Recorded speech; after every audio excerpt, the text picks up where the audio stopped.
ఇది కార్న్ తాలింపు, అంటే కార్న్ రెసిపీ. ఇది కార్న్ తాలింపు అనొచ్చు, అంటే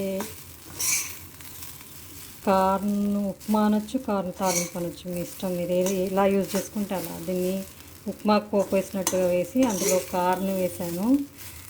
సో కార్న్ కొంచెం పచ్చా గ్రైండ్ చేసి సేమ్ ఉప్మాకి మనం ఎలా పోపు వేసుకుంటాం అలా వేసుకున్న తర్వాత కార్న్ పచ్చా గ్రైండ్ చేసి ఇందులో వేయాలి.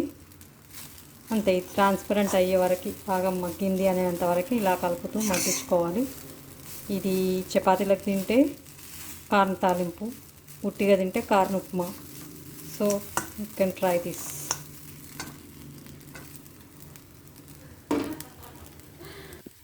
It is done.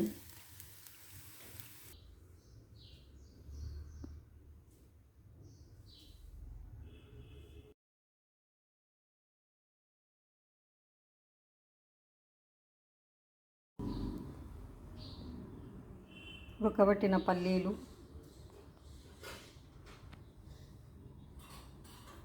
రోజు ఉండే రాగి జావా